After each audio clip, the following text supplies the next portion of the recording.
Réjouissons-nous dans le Seigneur, réjouissons-nous, il vient nous sauver. Chers frères et sœurs, chers amis, bienvenue. D'ailleurs, j'y pense, je m'adresse à vous, mais on ne s'est même pas présenté. Dites-moi, qui êtes-vous? En deux mots, en deux phrases, qui êtes-vous? C'est pas facile, non, de dire son identité, même de la connaître. Comment reconnaître ce qui m'a modelé? Qu'est-ce qui m'a nourri, élevé, blessé parfois ou accompagné? On reconnaît un arbre à ses fruits, dit-on. C'est vrai, mais aussi avec le tronc et les branches, qui peuvent nous apprendre beaucoup. Par exemple, à Marseille, le Mistral souffle tellement fort que les arbres poussent penchés. D'une autre manière, il y a des jardiniers qui peuvent décider de tailler, de couper telle ou telle branche et influer la croissance. Donc l'environnement, la famille, les proches, la terre, nos choix.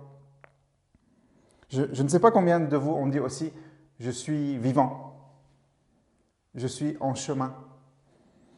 Voir un même arbre pendant les différentes saisons est surprenant.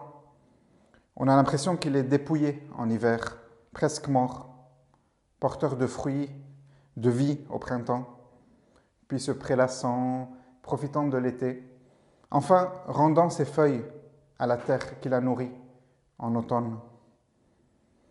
Qu'est-ce qui définit vraiment qui nous sommes? Dans le monde souffle cette recherche profonde de l'identité. Soit nationale, je suis américain, belge, hongrois, turc, ou l'identité selon notre travail, notre fonction. Je suis ministre, ingénieur, médecin, ou celle de notre affiliation politique ou religieuse, ou nos choix qu'on a posés dans la vie. Bref, derrière tout cela, il y a ce besoin d'appartenance, de consolider nos racines, mais aussi d'affirmer nos choix. Ce qui est un besoin important, bien sûr. Chacune de nos appartenances nous relie à d'autres. Et on se cherche. Mais on peut se demander si notre appartenance nous ouvre ou nous ferme. Comme dans un labyrinthe, le chemin qui nous amène souvent à repartir au contour de notre existence, de notre pensée. Il faut accepter de se retourner, de convertir son intelligence, d'avouer n'avoir en fait rien compris, s'être trompé, et de continuer sur un chemin qui n'est pas toujours droit. Et souvent, dans nos affirmations fortes d'identité, si vous remarquez bien, c'est accompagné par quelque chose du style « avant, c'était mieux ». En vrai. Bon, même si parfois on est plus proche de nos contemporains que de nos ancêtres, de nos voisins, que de nos coreligionnaires à l'autre bout du monde. Bon, en vrai, je ne sais pas si avant c'était mieux, et ça ne m'intéresse pas. Mais ce qui m'intéresse, c'est comment aller de l'avant, avec ce temps de l'avant que nous vivons. Je suis presque sûr que si vous aviez un seul mot à dire pour le « qui êtes-vous », ce serait bien sûr votre nom, votre prénom. Pour Jean-Baptiste, c'était aussi tellement important, ce nom. Quand Zacharie, qui était muet, a approuvé le nom de Jean pour son fils, sa bouche se délia et il louait Dieu. Et directement, la réaction des autres, c'était « Que sera cet enfant ?» Tout de suite, c'est lié à son identité profonde, son lien avec Dieu. Pour Jésus aussi. Jésus qui veut dire « Le Seigneur sauve », lui qui est Emmanuel, Dieu avec nous. Tout ce qui est dit de Dieu est dit dans ce nom, le nom de Jésus. Le nom est important pour notre identité. D'ailleurs, pour la Bible, le nom dit toujours beaucoup de choses. Adam doit travailler l'Adama, la terre. Israël est celui qui lutte avec Dieu, où Dieu gagne. Et la question qui peut nous être posée, Est-ce que l'on agit, est-ce que l'on vit pour nous faire un nom à nous ou pour glorifier son nom? Que ton nom soit glorifié. Qui êtes-vous? J'imaginais des frères, des amis, et surtout ma mère, qui me disait « Waouh !» C'est une expression en libanais, je veux dire « quand même ». « Waouh Thomas, tu sais qui je suis ?» Surtout ma mère. D'ailleurs, en disant « ma mère », je la définis par la relation qui nous lie. C'est ce qui est essentiel également. Nos relations, père, mère, fils, fille, frère, sœur, époux, ami, belle-mère. Jésus, fils de Marie, fils de Dieu. La mère connaît dans la chair son fils. Jésus sait que cela fait partie de lui. Mais aussi et surtout, il n'aura de cesse de dire sa relation au Père, sa relation particulière qui va nous dire jusqu'à sa mort, jusqu'au sang, pour nous dire cette identité profonde de fils et de fille de Dieu. Dieu est vraiment dit dans ce nom, Jésus, Dieu sauve, dans cette paternité pour nous. Et comment ce nom est dit? Comment cela commence? Déjà par ce cri de joie. Un enfant nous est né. Jésus est né. Il a pris chair. Il est venu parmi nous. Chaque naissance est aussi toujours une nouveauté. Tout est nouveau. Tout est possible. Tout redevient possible dans notre monde qui est bloqué parce que quelque chose de nouveau germe. Et nous, comme Jésus nous a dit, nous devons toujours apprendre à être comme les enfants pour entrer dans le royaume.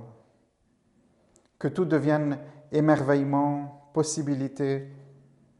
Rien n'est impossible à Dieu. Et les enfants sont ceux qui croient cela. Donc l'appartenance, le nom, la relation. Jésus demande aussi, pour vous, qui suis-je? Pas juste que c'est comme ça et pas autrement, mais toi, tu dis quoi? Comment tu es lié à moi? C'est un peu aussi cette nouvelle naissance dont Jésus parle en Jean au chapitre 3. À moins de naître d'en haut, naître d'eau et d'esprit, nul ne peut entrer dans le royaume de Dieu, où tout redevient possible, où tout redevient nouveau. Elle dit notre appartenance radicale au Christ, notre nom qui se lie à lui, notre relation profonde avec lui. Dans le baptême, elle nous est donnée, et certains se l'approprient dans leur vie, dans la confirmation ou dans des événements importants de la foi. Pour moi, tout s'est joué dans le baptême dans l'Esprit Saint. Ce moment où on m'a demandé, est-ce que tu veux donner toute ta vie à Jésus? C'était comme un nouveau commencement, une nouvelle naissance. Et là, tout a vraiment changé. Quelque chose de mon identité m'était redonné, m'était donné à nouveau. C'est lui, c'est Jésus qui baptise dans l'Esprit Saint. Et nous n'avons pas cessé de l'entendre ces jours-ci. Jean-Baptiste qui l'affirme. C'est lui qui baptise dans l'Esprit Saint. C'est le nom de Jésus aussi. Et par tout cela, nous sommes envoyés. On a entendu la semaine passée, on entendra le jour de Noël, la généalogie de Jésus.